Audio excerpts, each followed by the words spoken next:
యువత మహిళల ఆకాంక్షలు అర్థం చేసుకుని అందుకు తగ్గట్లుగా పనిచేయాలని జనసేన అధ్యక్షుడు ఉప ముఖ్యమంత్రి పవన్ కళ్యాణ్ పార్టీ ఎమ్మెల్యేలు ఎంపీలకు సూచించారు. కొత్త తరం ఆలోచనలకు అనుగుణంగా పనిచేయటం అలవాటు చేసుకోవాలని దిశానిర్దేశం చేశారు. ప్రజా సమస్యలపై సమగ్రంగా అధ్యయనం చేసి అసెంబ్లీ పార్లమెంటు సమావేశాలకు హాజరు కావాలని, చట్టసభల్లో జనం గొంతుక వినిపించాలని స్పష్టం చేశారు.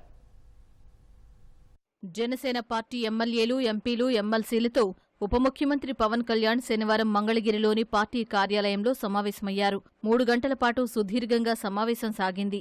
పరిపాలన, రాజకీయపరమైన అంశాలపై పవన్ మాట్లాడారు. ప్రతి ఎమ్మెల్యే, ఎంపీ, ఎమ్మెల్సీ 5 నియోజకవర్గాల చొప్పున బాధ్యత తీసుకుని పార్టీ శ్రేణులతో మమేకం కావాలని, జన సైనికులు, వీర మహిళలకు భరోసా కల్పించాలని ఆదేశించారు. పంచాయతీరాజ్, గ్రామీణాభివృద్ధి శాఖ కల్పిస్తున్న రహదారుల కల్పన, ఇతర మౌలిక సదుపాయాలను పరిశీలించాలని, కూటమి ప్రభుత్వం ద్వారా చేపడుతున్న అభివృద్ధి, సంక్షేమ కార్యక్రమాలను ప్రజలకు తెలియజేయాలని సూచించారు.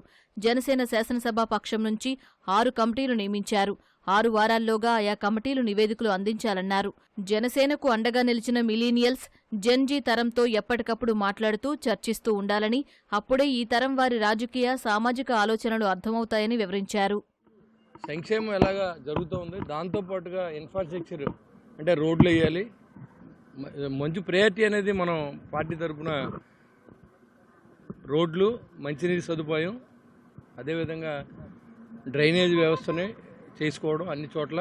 అదేవిధంగా మరి శానిటేషన్ అనేది విలేజెస్లో చాలా ఇబ్బందిగా ఉంది. దాన్ని ఎలా క్లియర్ చేయాలి అనే దానికి పార్టీ ఒక స్టాండ్ తీసుకుంది. ఖచ్చితంగా ఇవన్నీ మనం పని చేయాలి అనే ఆలోచనతో ఉంది. అంతేకాకుండా యువతకి ఉద్యోగ అవకాశాలు ఇవ్వాలనేది ఇప్పుడు రాబోయే తరంలో ఏదైతే ఆర్టిఫిషియల్ ఇంటెలిజెన్స్ వల్ల చాలామంది యువత ఉద్యోగాలు కోల్పోతున్నారనే విషయం బాధాకరం. కాబట్టి ఇప్పటి నుంచి స్కిల్ డెవలప్మెంట్ చేసి ఆ పిల్లలందరికీ మరి ఇప్పటి నుంచి ఉద్యోగ అవకాశాలు ఎలా కల్పించాలి, పరిశ్రమలు ఎలా తీసుకురావాలి, టూరిజం ఎలా డెవలప్ చేయాలనే దాని మీద ఇవాళ డిస్కషన్ జరిగింది.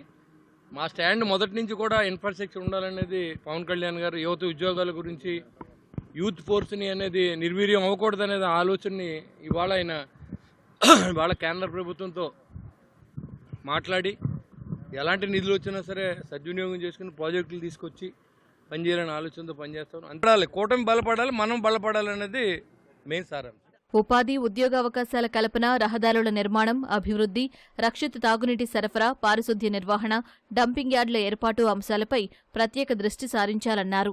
వీటికి అవసరమైన ప్రాజెక్టులు సాధన, నిధుల సమీకరణపై ప్రతి శాసనసభ్యుడు అధ్యయనం చేసి ప్రభుత్వం ముందుకు రావాలని సూచించారు. రిషికొండ ప్యాలెస్ను నిర్దిష్ట కాల వ్యవధిలో వినియోగంలోకి తీసుకురావడం చాలా అవసరమని తెలిపారు. నియోజకవర్గాలలో ఉన్న ప్రధాన సమస్యలపై అధ్యయనం చేసి రాబోయే అసెంబ్లీ సమావేశాల్లో వాటిని చర్చించేందుకు సిద్ధంగా ఉండాలన్నారు.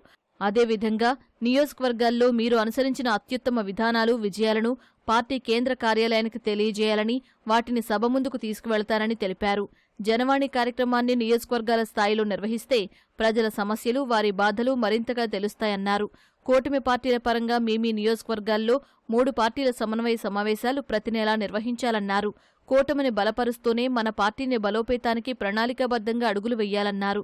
ఇందుకోసం త్రిశూల్ వ్యూహాన్ని అమలు చేయాలని, ఆ విధి విధానాలు త్వరలోనే చెబుతామన్నారు. స్థానిక సంస్థల ఎన్నికల్లో బలం నిరూపించుకునేందుకు గట్టిగా పనిచేయాలన్నారు. సార్వత్రిక ఎన్నికల్లో బలం ఉన్న నియోజకవర్గాల్లోనూ పొత్తు ధర్మం ప్రకారం పోటీకి దూరంగా ఉన్నామని, అక్కడి జనసేన కార్యకర్తల మనోభావాలను పరిగణలోకి తీసుకోవాలని సూచించారు. స్థానిక ఎన్నికల్లో యువతకు, కొత్త నాయకత్వానికి ప్రోత్సాహం ఇవ్వాలన్నారు.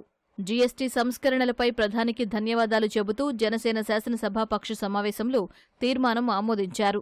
నిత్యావసరాల నుంచి ఔషధాల వరకు పన్నులు తగ్గించడం, కొన్నింటిపై తొలగించడం ద్వారా ప్రతి ఇంటి యజమానులకి, గృహిణులకు ఊరట కలిగించారని, జీఎస్టీ సంస్కరణల మూలంగా నిత్యావసరాలకు అయ్యే ఖర్చులో 13% వరకు ఆదా అవుతుందని పేర్కొన్నారు.